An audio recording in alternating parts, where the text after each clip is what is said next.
Welcome to the Counselling Tutor Podcast, the must-listen-to podcast for students of counselling and psychotherapy.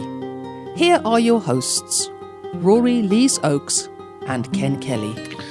Hello and welcome to episode 79 of the Counselling Tutor Podcast with me, Rory Lees-Oakes, and my fellow confluent presenter. See what I did there? A bit of Gestalt theory. Confluent presenter, which means always being joined together as one. Mr. Ken Kelly. How you doing, Ken? I'm good. It's great to be here. Episode 79, a real value-packed episode that we have for you today. We're going to be kicking off by looking at feelings of incompetence, almost imposter syndrome. So that can be related to your studies, the assignments that you may do, but it also shows itself when we go into practice, feeling inadequate. Am I really okay for this client? Going to be a good one, that, Rory. Looking forward to it. Looking at practice matters with Rory today. Working with a third person in the room. And it was interesting because just running into the podcast, we always have a bit of a catch up. And I was asking Rory about this. Tell us about third person in the room. Well, yes, sometimes we are asked to work with a third person in the room. And the people I'm thinking about, if you're a child therapist, it could be with a parent initially. Mm-hmm. It could be with a translator. It's very possible it's a translator. And in some cases, it could be a support worker. You can get clients who are so nervous, they need a little bit of extra support in the room initially as the therapy starts to work forward. And I'm going to be talking about how you contract for that and things you need to consider around it. I like that. And again, something that is very rarely covered in training because it's not asked for in the awarding body criteria, but so important when that comes up. What do you do? Listen to that one. And then we're going to be ending episode 79 today, looking at completing your placement hours as a placement counsellor. And the deadline is coming closer and closer to hand in that portfolio. Do I have enough hours? Will I get my hours in? How do I log those hours? All of that really important stuff that we're hearing from you in our counselling tutor Facebook group. So lots to cover today. Let's kick off with that. Feelings of incompetence. It's almost imposter syndrome, I think, is another word for that, Rory. When are they going to find out that I'm just faking all of this? Yes, I'm sure there's going to be a lot of people who's listening to this episode, excuse me, who say, that's me, that is. And imposter syndrome was actually coined in 1978 by Dr. Pauline R. Clance and Susan A. Limes. And it really referred to really high-achieving individuals who couldn't acknowledge their accomplishments, if you like. But it's really interesting because when I trained, and I, like a lot of other therapists, felt I wasn't doing a good job. And I thought it was just me. And through the years of training and being a supervisor, it's a theme that comes up both in training and in supervision. And in fact, it's acknowledged in the Means and Thorn book, Person-Centered Counselling in Action, because they talk about feelings of incompetence, FOI, feelings of incompetence. And those can be around not feeling you're doing a good enough job, excuse me, not feeling that for some reason you're applying the theory, not feeling real enough in the room. And it's really interesting, and it does come up a lot, Ken. And I don't know if you can remember when we taught that coming up quite a lot for some of our students. Definitely, and I can relate to it from hearing it from students, and I can relate to it from supervisees that I work with that bring that from time to time. And I can recognize it from my own feelings of incompetence. Am I good enough when going in with clients? And it's really interesting because I guess it's about our own self-development, how we view ourselves, our self-concept, and what expectations we may feel are upon us, the stakes of the counselling relationship. And I know that I struggled with it, specifically in my early days, in my placement days. And I remember taking it to supervision time and time again and feeling, I'll be honest with you, Rory, quite ashamed to bring it up with my supervisor. You know, am I good enough? Am I serving this client in their best needs? Am I doing this right? Was where I was kind of coming from. And through working with my supervisor pretty closely, we really examined that and looked at the theory, working as a person-centered therapist as I was at that time, we looked at what the theory was, and the theory was that the necessary and sufficient conditions were necessary, and they were sufficient. That was all that was needed, and that was all that I needed to take in with me. I didn't need to know everything about every single kind of presentation a client might bring to me within the moment. That wasn't what it was all about. But I do recognize that those feelings run strong, and I wonder how they can taint the counselling relationship if you're taking that in with you into the relationship. Yeah, absolutely. And it's, we don't want to give people the sense that they're failing because they might have these feelings. But I would go and perhaps visit our old friend transference. Yeah. Because it's amazing when we examine, certainly in supervision, these feelings of incompetence, this imposter syndrome, it usually links back at some level to messages that someone's had in the past about how competent they are. And in fact, in some cases, direct kind of criticism where someone said, well, you'll never make a good therapist because you talk too much, or you'll never make a good therapist because you've got problems of your own. Wow. And I've heard that. I've heard that as a trainer, and I've heard that as a supervisor through the years. And it really is about trainers and supervisors really supporting, not rescuing, but supporting people through that. And it is more prevalent than you'd think. But in my experience, it is always, always, always linked to transference at some level. Definitely. I guess thinking about what the therapeutic relationship is at its most basic level, a therapeutic relationship, a counseling relationship, is two human beings being together in a room, and one human being, the counselor, really caring why the other person is there, really listening to what it is that they're bringing, and listening in a way that you put yourself in their shoes, try and see how it is for them and what they're feeling. And that's what counselling is about. Yes, there is the theory that underpins what it is that we do. Yes, we do have to have understanding of the ethics and that kind of makes therapy work.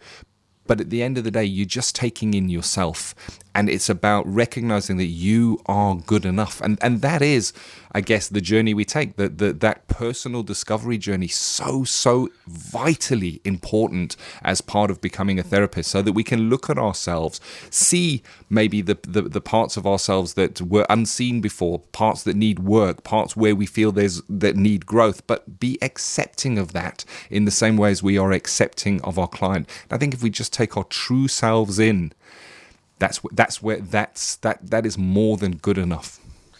Indeed, and it's the words echoed by Carl Rogers himself, who very famously was giving an exhibition of person-centered therapy to an audience of clinicians, and he had the clients, and he said, I'm going to demonstrate what person-centered therapy is. And he walked towards the client, and then he stopped and turned around back to face the audience and said, what's important is in this encounter, I am just good enough to be me. Wow. There you have it. I think for me, that was the solution to imposter syndrome. It was that made me able to dissipate those feelings of inadequacy. Am I good enough? It was that realization that the me of me is good enough, and that's it. Really, it's not about the theory. It's not about understanding their presentation fully and knowing all the ins and outs about that, because that's the client's job to understand where they're coming from. We just need to be there and warmly accept and receive what they're bringing. Yeah, and don't underestimate that, because that's something they may not be getting anywhere else. That ability to be able to talk about the problems. One of the things that has amazed me through the years, I've done many courses, got more understanding of brain plasticity and attachments and all sorts of different psychological issues that affect people. But one of the things that is always, always a constant, even with that knowledge, is just the ability to be able to sit and allow the client the space to tell their story. That for me is probably the most healing aspect of being a counsellor, not what I know. 100%. We're speaking about imposter syndrome, or that feeling of, am I doing this right? So often, that's where our clients are coming into us. They're coming in from that same viewpoint. Am I good enough? Am I good enough in the world? Am I good enough in my relationship? Am I good enough in my work? That incongruence is trying to act differently or be differently, act in a way that is more acceptable to other people. And we go on the journey together to say, you know what? You are good enough just how you are. You are a wonderful, beautiful person. And in the same way, we can take that and reflect it on ourselves in our own personal development to help ourselves. And you're 100% right, Rory. I mean, where in life these days do you have that held space where you can bring what you're bringing, whatever you choose to bring, and not be judged? And you see that when clients come in, they step tentatively when they first come in. Can I bring this information? You might think I'm mad when I tell you this, they may say. Why? Because they've been judged before, because everybody that they may share their stuff with is going to give them advice, tell them what they could do, what they should do, where they went wrong. We just need to give them that space. I think the imposter syndrome is a really good topic, because I think that it is on both sides. For the client coming in, for us as therapists, we experience it too. Yeah, it speaks of something that's very strong in person-centered therapy. It speaks of incongruence. Yes. And that's the thing. If someone isn't accepting what they're doing, then at some level they're being incongruent with themselves. And I think it's interesting, certainly as a supervisor, to explore what that's about and why people feel like that. And I guess there's a sphere, there's a kind of arc, isn't there, at two ends. And at one end is you rust out because you're not using your skills and you're not using any of the theories, and at the other end you burn out. And I think with imposter syndrome, people perhaps try to be overdo themselves, and it might end up with people burning out. It's okay to be yourself. And the big message from this, I think, it's okay to make mistakes. People make mistakes in therapy, and sometimes the mistakes you make aren't as big as you think. I mean, there are things that are unacceptable and can get you into difficulty. But if you spend your time checking yourself out, should I have said this? Should I have said that? How present are you? Yeah, very much so. And it's interesting. This we could really take this topic along many different roads. That you take after the fact, after the session, that you now, the client said this and then I said that. I wonder what would happen if I said that. Should I rather have said that? What did they think when I said that? That can lead down a very windy and dark road. And when I work with my supervisees, one of the things that I share and I reflect is whatever it was that you said in that moment in therapy was right, because it was immediate, it was with you as you said it. We can now look at maybe if a similar presentation comes up, how you might work with that differently, but that was said during that moment was right. And when you do put something out there and it's not right within a therapeutic relationship, you'll feel it. You'll feel it straight away. You'll feel it at your core. It will resonate. It will clang like a bell. And if that happens, there is the opportunity to say to the client, you know what, I just said blah, blah, blah, and it doesn't feel right for me. As I was saying it, it just felt wrong. I wonder how that feels for you. And there you go. That is out of the way, and you don't need to worry about that. Interesting topic. Absolutely love it. But we have more topics to bring today. We're going to be looking in Practice Matters at working with a third person in the room. Tell us more, Rory. Well, yes. I mean, there will be times, and they may be infrequent, where we may have a client who needs an extra form of support. And that could be, say, an interpreter. It could be, if it's a child, it might be a parent or a teacher. And if it's someone who may be having real emotional difficulties, a support worker. I know of someone who I personally know, whose first session they had the support worker sit in the room with the therapist, just because they needed that form of support. And I'm going to be talking a little bit about how we deal with that, how we work with that, some of the things we need to be aware of, and also about how to appropriately contract for working with effectively another person in the room. Let's get right into that with Practice Matters. Practice Matters. Working with a third person in the room. There are times when we may find ourselves working with a third person in the room.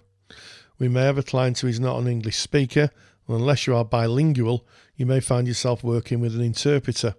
Sometimes you may have a client who is deaf and uses sign language to communicate, and again, unless you're a signer, you may find yourself working with someone who needs to interpret. Some clients that may have a support worker and ask they come into sessions because they feel nervous. And finally, a third person can be a recording device, an unseen person in many respects, and one whose presence is silent and unemotional. So how do we work with interpreters or third persons in the room? Well, I'd like to acknowledge Lorraine Quinn. She's a UKCP registered integrative psychotherapist with an academic background in linguistics and textual criticism. She's written a blog post on research that she's undertaken, and I'm indebted to her for making her observations available online, and I'll put a link to her website in the show notes. She observes that the system which within clients currently receive help might not always be described as ideal, but all participants were conscious as individuals of the need to find ways to make their work effective, ethical, and as culturally appropriate as possible within the available resources. So there's real acknowledgement there that working with a third person in the room may not always be easy or ideal, but those who did really made an effort to make sure what they did was effective, it was ethical, and it was as culturally appropriate as possible within the available resources. So it may and almost certainly will ask you to work in a different way than you would if you were working with just the clients in the room. But you're going to have to make some compromises and make sure that you're offering the really best service given the situation that you find yourself in.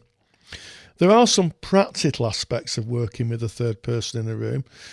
First of all, you should never let a family member be an interpreter. The reason for this is that family members may have an agenda and may either misinterpret what the client said, or the client may very well not be willing to speak about the issues they're having because the family member may be part of those issues. So those who translate should be neutral of the client and trained in interpretation, although it should be acknowledged that interpreters from the same cultural background may have shared cultural experiences. Be sure to have a triangulation in contract in place so all concerned are aware of issues around confidentiality and responsibilities. So everybody contracts or should contract at the beginning of therapy. Working with a third person in the room is no different. However, you make sure that everybody understands the limits of confidentiality, the policies of the organisation and procedures, and that everybody has a copy of the contract. And almost certainly, if you're working with an interpreter, you're going to have to write a special contract around that, acknowledging that there is an interpreter or a third person in the room. If the third person is a recording device, who will hear the recording and what are the counsellor's obligations under the General Data Protection Regulations? GDPR is now in force, and as a consequence of that, it's very possible that a client may be acutely aware of their rights under this legislation. So you're going to have to be thinking about who listens to the recording, where is it stored, how long are you going to keep it, can the client ask for it to be deleted and erased? All these issues come up, and again, this should form part of a specific contract if you are recording a client. Because of the nature of the material brought, you may wish to debrief the interpreter or at least speak with them on their own after the session. And in fact, the research that Lorraine Quinn undertook indicated that some counsellors did indeed debrief their interpreters after, and that's just giving someone maybe 5 minutes just to check out they're okay, and if something's been brought up for them, maybe refer them on for their own therapy. So it's just generally about making sure they're okay and they're not affected by what's been said. It may be that an interpreter cannot pick up all the nuances of the client's dialogue, such as a slip of the tongue. Although interpreters are very good, and a trained interpreter will not only interpret what's being said, but the emotion behind it, they cannot sometimes pick up everything. They translate after the client's spoken. So they're in the process of translating. If there's a slip of the tongue or a client says something, they may not pick it up. So it's always worth remembering that sometimes there is some loss in translation, and you need to be aware of that. And finally, a bit more of a practical aspect of working the translator. Remember, always face the client and listen to the interpreter. This can be challenging as we do tend to look toward the person we can understand. So if we have two people in front of us, one of us speaking in a language we don't understand and the other is speaking in a language that we do understand, there is a tendency for humans to turn to the person they can understand. And obviously that slips you out of the client's frame of reference and takes your attention off them. So it is something that you have to be disciplined with. And I have to say, it's not always easy. Lorraine Quinn also makes an interesting reference to how a counsellor may gain learning or cultural insights into working with an interpreter. And she states, the role of interpreter, however, could be more complex than one of a cultural broker, translating both the words and nuances that accompany them. Participants gave examples of how interpreters explain cultural, social and historical context, either at the request of the counsellor or spontaneously, and how the resulting collaboration contributed to the counsellor's knowledge base for the future. Now, I think this is interesting because sometimes what is being said isn't always easily understandable without context. So it may be useful for a counsellor to check the context out with the interpreter to fully understand maybe the family dynamics, something around family dynamics, not understanding why a client would have a response to a member of the family in the way the client did. And sometimes the interpreter may give an example of that spontaneously, or, a therapist may ask. It does seem counterintuitive because we're always told not to ask questions. But as it's stated at the beginning, sometimes we have to make adjustments in the way we work when we have an interpreter in the room to make sure that we're getting the full picture. In other words, interpreters may be able to offer an added dimension to the counsellor's awareness of the client's frame of reference. And finally, I think it's worth remembering that we do actually all, as humans, share a common language, that of kindness, compassion, the need to be heard and the need to be validated. And that's a universal language that is as much seen and felt as it is heard. Thank you, as always, Rory. Really, really important topic to look at, that third person in the room. And I'm mindful that if you are recording your session, that there is a third person in the room, because there is a recorder there that could potentially be listened to by a supervisor if you're taking that information to supervision, or by somebody who might be looking at your skills, evaluating your skills, maybe in peer discussion in a contracted environment within your learning institution. So really interesting that we can find ourselves with a third person in the room even without consciously knowing it. And it just goes back to how important that contracting is. Thank you so much, Rory, for that. And of course, if you want Rory's super duper handout that you can get by going to counsellingtutor.com. That's our mother website. In the top bar, you just click on the podcast link. That's going to take you through to our podcast page. Go to episode 79, today's episode, and all the show notes from today's episode are there, including Rory's super duper handout that you can download and keep. And of course, if you're a member of our paid for resource, which is the Counselling Study Resource and Handouts Vault, well, that handout has already been added to your file, so you can log in and access that immediately. If you're wondering what our paid for resource is, we'll tell you more about that at the end of today's episode, so stay tuned for that. But moving on, and we're going into a tricky area. It's the completion of the placement hours. You've got your submission of your final portfolio, your final bits of work, but you also have to finish a certain number of hours, which differs, I guess, from course to course, and submit those hours as well. And it can be a lot all at the same time. Am I going to get those hours done? Oh, but there's more to it, because they're not just the hours. It's about evidencing those hours as well, Rory. It is. And one of the things that has sometimes disappointed students who've submitted final portfolios is that the awarding bodies have discounted hours because they've gone over the supervision ratios. Yes. So if you're compiling your portfolios, you need to check what your awarding body considers a month. Now, if I talk about the awarding body consortium, or centre as it is now, ABC, their documentation says it's 31 days. A month is 31 days. So that you have supervision on one day, and 31 days later, within then, you should have supervision again. And if people go over, you can kind of claim, you can claim up to 7 days in exceptional circumstances, but your supervisor really does need to put a letter of comfort in, a letter of support explaining why it ran over, and they won't allow you to keep running over. So that is built in. So when you're adding your hours up, just make sure the dates are within that 31-day window. And also something on hours. When I first took over the provision, when I first started, there was people submitting 15 minutes and 20 minutes and 10 minutes. And we had to have a conversation and say, no, it's got to be an hour. You've got to have an hour, or the 50-minute hour, which is even more confusing, but actually a client in the room for an hour.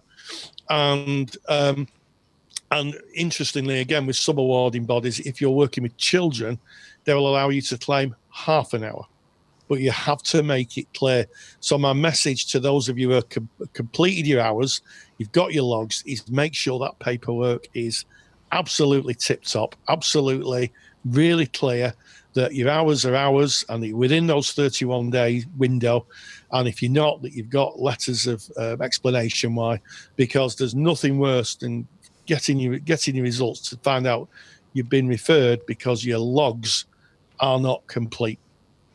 It's tricky. It is tricky, and they do refer a lot because of that. If it's not complete, if it is out, they are going to refer, and it's a balance, because there's an element of mathematics. You have to look at your hours that you've done in your placement. You have to now link that to your supervised hours. Make sure you haven't run over. It can be complex, and it's well worth going through it with your tutor.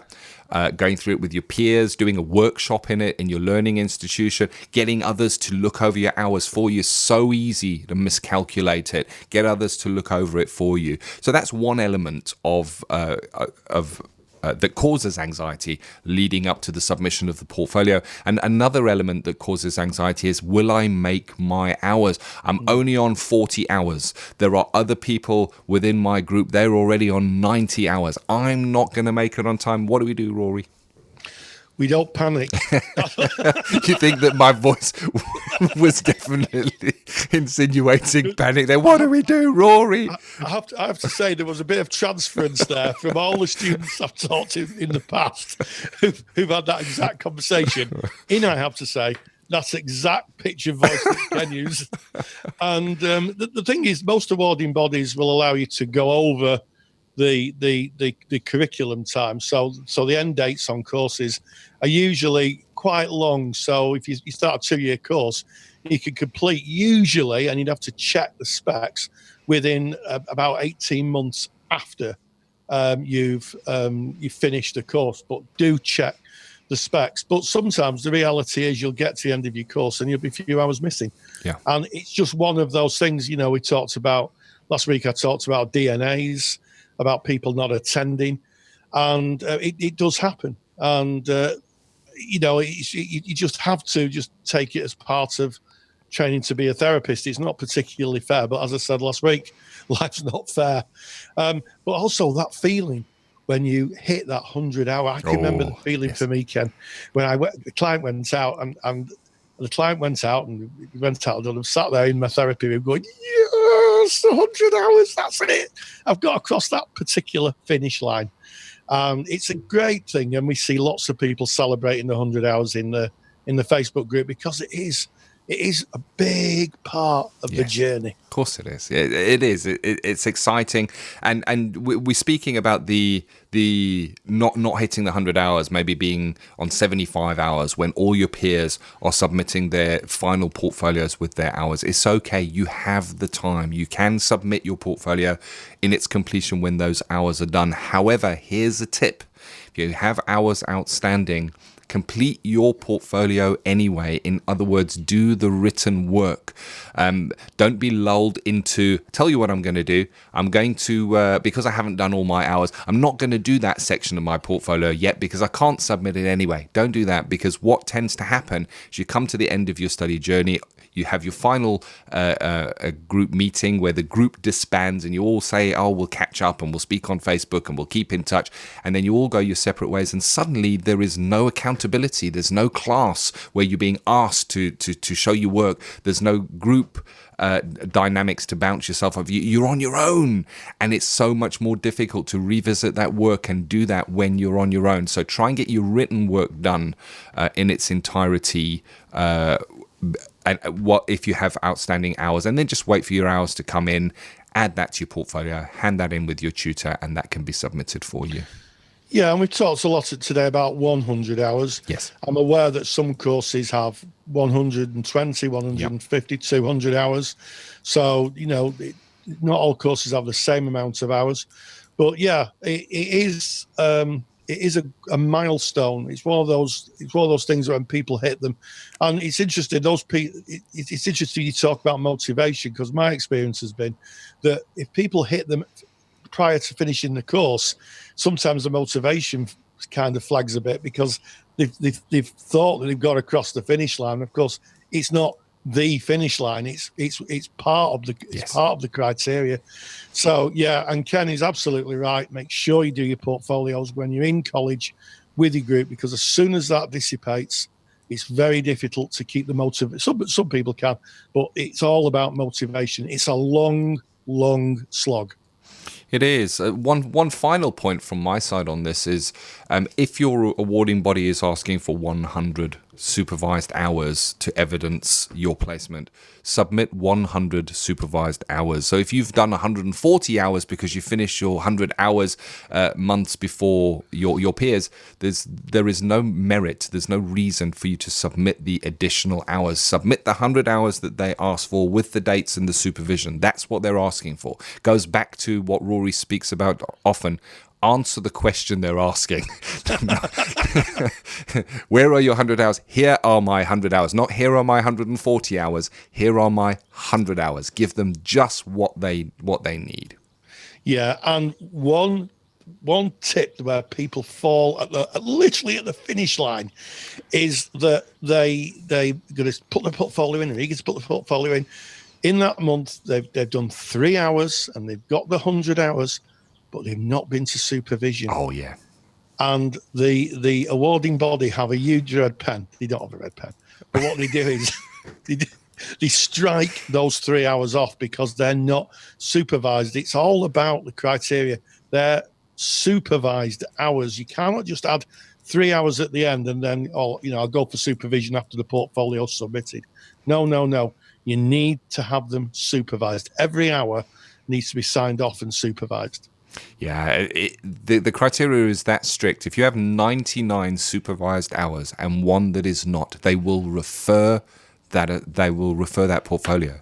It is that strict, those criteria. Well, there it is. There's a little information on those final hours if you're in placement, working towards that. Now, I know it's that time of year where so many are working towards putting their final bits of work together in placement, counting those hours. Hopefully that will be useful for you. We kicked off episode 79 today looking at feeling of inadequacy, that imposter syndrome within ourselves. And we even looked at how it might be for a client coming in feeling those same feelings. In Practice Matters, working with a third person in the room. And of course, we closed today looking at completing those hours. We love your topics. We work from our Facebook group. If you're not a member, get into that Facebook group. Go into Facebook, put in the word Counselling Tutor. We're right at the top. Come and join tens of thousands of like-minded individuals from all around the world. We just submerge ourselves in counselling and the topics of study all the time. Rory was just mentioning people celebrating their 100 hours right there in the Facebook group. Jump in. It is really nice, and we would love to have you if you're not already a member. If you are a member, we want to hear from you. What do you think? What are the topics you want to hear on this podcast? Because this podcast belongs to you. It does. And as always, stay grounded and stay safe. Take care. If you enjoy the topics and handouts here on the Counselling Tutor Podcast, then you will love the Counselling Study Resource. CSR was built by myself, Ken, and Rory Lees-Oakes to give you the support you need during your counselling studies. So get access to the world's most comprehensive collection of resources aimed at supporting you in your journey to become a counsellor. Take the stress out of your studies by visiting counsellingtutor.com/CSR. That's counsellingtutor.com/CSR. Thank you for listening to the Counselling Tutor Podcast. Find the show notes for this episode on our website at www.counsellingtutor.com.